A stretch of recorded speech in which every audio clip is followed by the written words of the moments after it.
Hola, ¿qué tal? Saludos. Ya la semana pasada habíamos determinado que la noticia económica más importante de esta semana, en Estados Unidos, por supuesto, Europa, ese es otro tema, pero en Estados Unidos iba a ser la determinación o el acuerdo al que llegara el famoso supercomité bipartisano del Congreso de Estados Unidos respecto al futuro de la masiva deuda de este país, que hoy por hoy es el principal reto de Estados Unidos. Bueno, pues empezamos ya la semana con noticias. Efectivamente, se sabía que esto iba a dar noticia, pero esta fue una noticia que fue negativa, pero también en muchos sentidos fue una noticia esperada, porque este comité pues no se puso de acuerdo. Sin embargo, esto quiere decir entonces que entran unos acuerdos de presupuestos predeterminados que se habían establecido en caso de que no se llegara a acuerdo.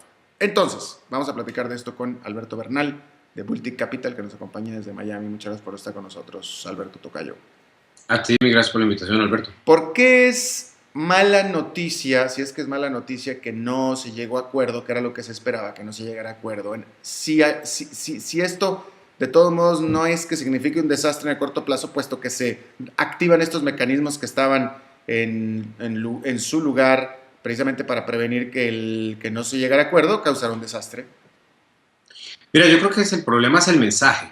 O sea, la verdad, Alberto, creo que se manda un mal precedente para el mundo. Estados Unidos, por ejemplo, ha sido muy vocal con Europa en decir, ustedes tienen que arreglar el problema fiscal, tienen que ajustar, tienen que imprimir, etcétera, etcétera. Entonces Europa dice, bueno, está bien, pero ustedes también arreglen el problema de ustedes, fiscalmente hablando, y fíjate que esto era una oportunidad de oro, Alberto. Yo no me imagino un mejor escenario en términos de poder haber tomado decisiones de trascendencia fiscal en Estados Unidos diferentes a la de este supercomité, porque el supercomité tomaba decisiones sobre las cuales el Congreso en pleno tenía que votar sin capacidad de cambiar el texto que se hubiera acordado. Entonces es mucho más fácil conciliar entre un grupo de personas pequeñas que entre un Congreso entero. Es una oportunidad, pero me parece que el mercado lo tomó negativo, es por eso, por el hecho de decir cómo es posible que bajo la situación actual, que es complicada, y los líderes de Estados Unidos no hubieran podido ponerse de acuerdo en cómo arreglar el problema fiscal, que claramente es el problema más grande económicamente hablando que tiene Estados Unidos. Bueno, es cierto, tiene toda la razón, pues se trataba de que con este supercomité, que siendo un comité era un grupito pequeñito, era para que se hubieran puesto de acuerdo y no se pusieron de acuerdo. Ahora, sí. ¿Qué sigue entonces de acuerdo a la legislación y a las propuestas, etcétera? ¿Ahora qué sigue?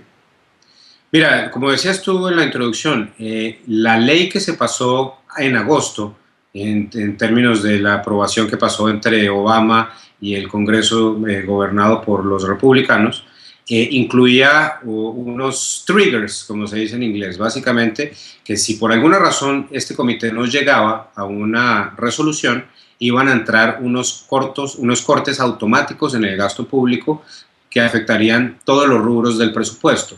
Defensa, Medicare, Medicaid, etcétera. Entonces todos estos rubros van a ver una disminución de gasto en el 2013, asumiendo, Alberto, y esto es muy importante que lo sepa la audiencia, que de aquí al 2013 hay un acuerdo fiscal que tenga más, digamos, que sea más amplio en términos de su estructura para arreglar el gasto público en Estados Unidos. Ahora, pero dime una cosa, es decir, pero de todos modos estos triggers, salvaguardas que estaban preestablecidas, significa de todos modos una reducción en el gasto y por tanto una reducción en la deuda, ¿no es cierto? Entonces no necesariamente es mala noticia. La mala noticia acá es que no hay acuerdo político y que no parece que haya. ¿Estamos bien ahí? De acuerdo, exactamente. Va a haber una disminución de 1.200 millones en el gasto público. Ya se habían acordado 1.000 millones adicionales, o sea, un trillón en Estados Unidos, un billón en Latinoamérica. Entonces, en total va a haber un ahorro de 2.2 en trillones en nomenclatura norteamericana, billones en nomenclatura latinoamericana. Entonces aquí el problema es simplemente el impasse político que no pareciera que tuviera solución. Exacto. Ahora, estaba leyendo hoy un reporte, un análisis que se decía que si no se llegaba a acuerdo, como no se llegó, las agencias calificadoras reducirían de nuevo de calificación o de grado la deuda de Estados Unidos. ¿Tú lo crees así? primero, ¿lo crees así? ¿Que lo vayan a reducir la deuda, el grado? Es probable, Alberto, yo pienso que es probable que en el 2012 en algún momento haya una reducción de la deuda de Estados Unidos nuevamente, de la calificación. Puede suceder, pues porque claramente, como vimos todos, si este comité, que era un comité que estaba cerrado, que se hubiera podido tener unas discusiones muy amplias por detrás del telón, digamos, no logró un acuerdo, entonces va a ser más difícil que el Congreso llegue a un acuerdo. Entonces es posible que haya una reducción de la deuda en el 2012. Ahora, Alberto, esto es un equilibrio múltiple.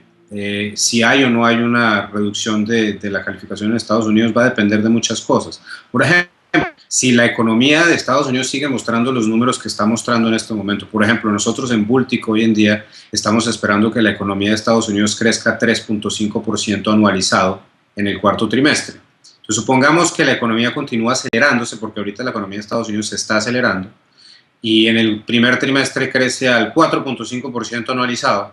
Entonces, ahí se va a ver un poco mejor la tendencia fiscal por mayor crecimiento. Entonces, esa situación digamos que le reduciría un poco el ímpetu a las calificadoras para disminuir la calificación. Por lo tanto, no es una probabilidad del 100% que haya una disminución. Ahora, supongamos que esto que te acabo de decir no es cierto e igual le disminuyen la calificación a Estados Unidos.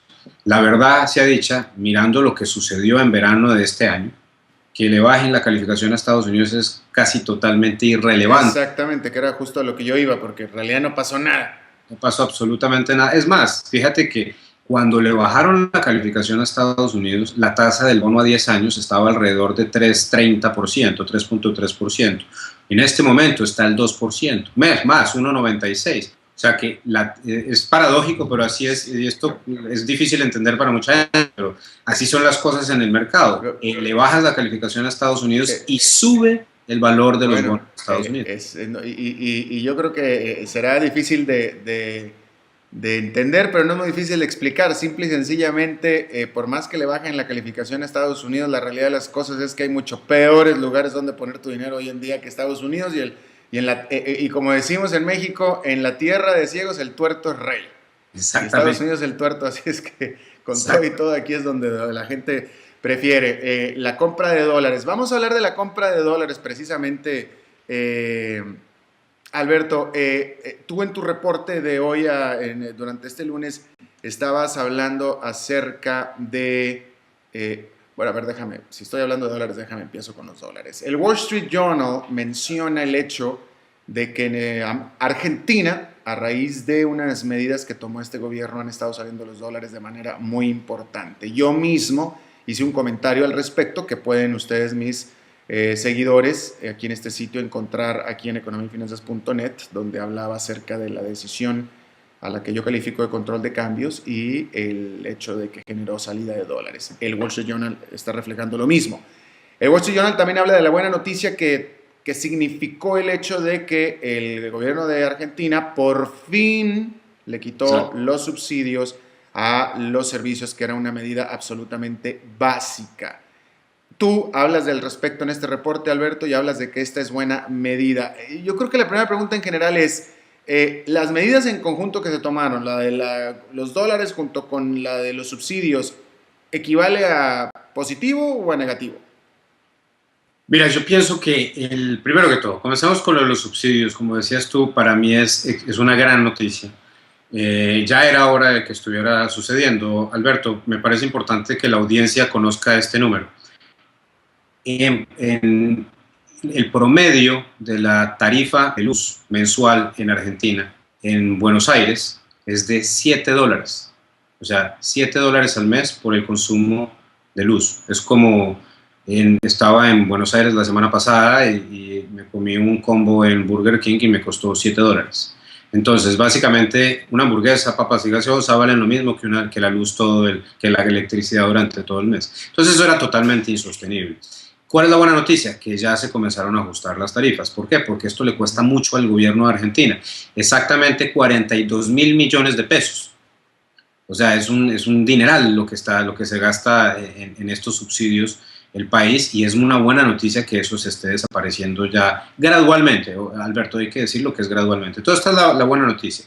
¿Qué fue lo que pasó hace un par de semanas? Primero que todo... Antes de eso, déjame nada más hago la aclaración que efectivamente era una buena noticia, pero a mí lo que me parece tremendamente mañoso, que es sinónimo de política en Latinoamérica y en todo el mundo desafortunadamente, es que al parecer, por tanto tiempo que defendió la presidenta Cristina Fernández de Kirchner estos subsidios, tanto tiempo que los defendió, solamente para cuando aseguró su reelección, en ese momento fue donde los quitó. Es decir, que todo el tiempo estuvo pensando que efectivamente deberían de quitarse, pero no lo hizo como debió haberlo hecho, porque era su obligación como presidente, pero no lo hizo por motivos puramente electoreros.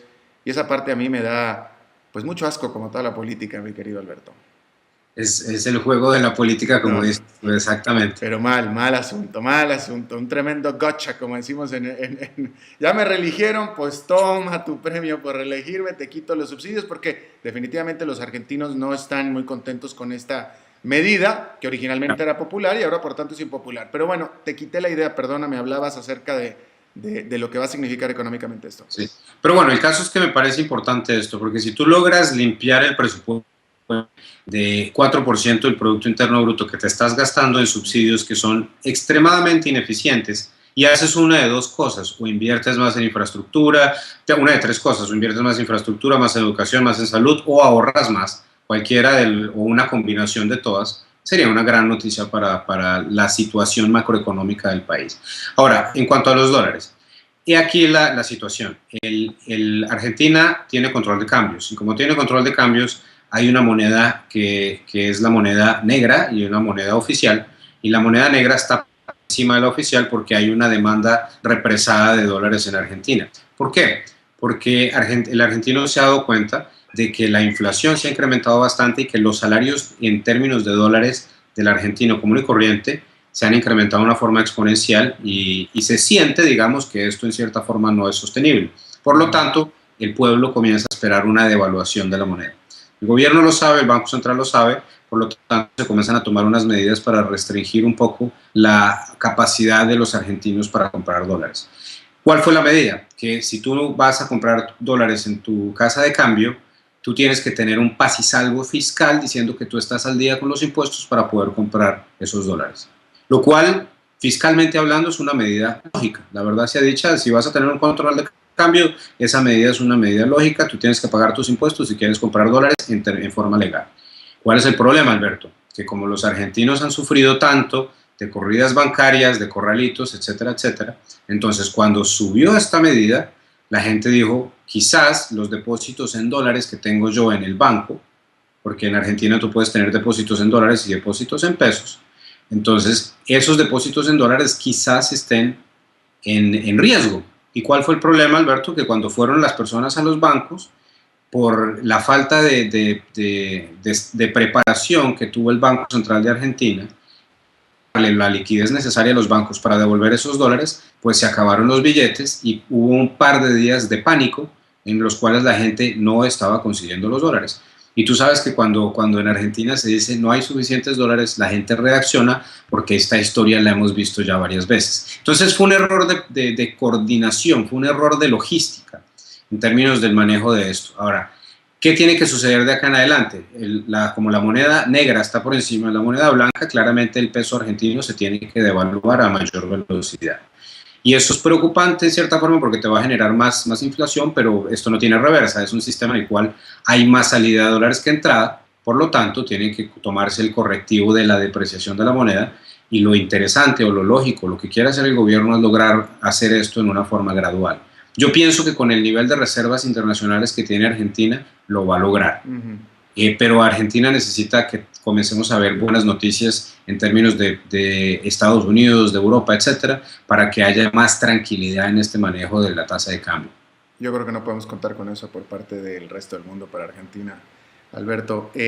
Alberto Bernal de Multi Capital, no es que me quedo con la última palabra porque nos quedamos en los últimos segundos de esta entrevista. Te agradezco muchísimo tu disposición de hablar con nosotros y muchas gracias por tu tiempo, como siempre, Alberto.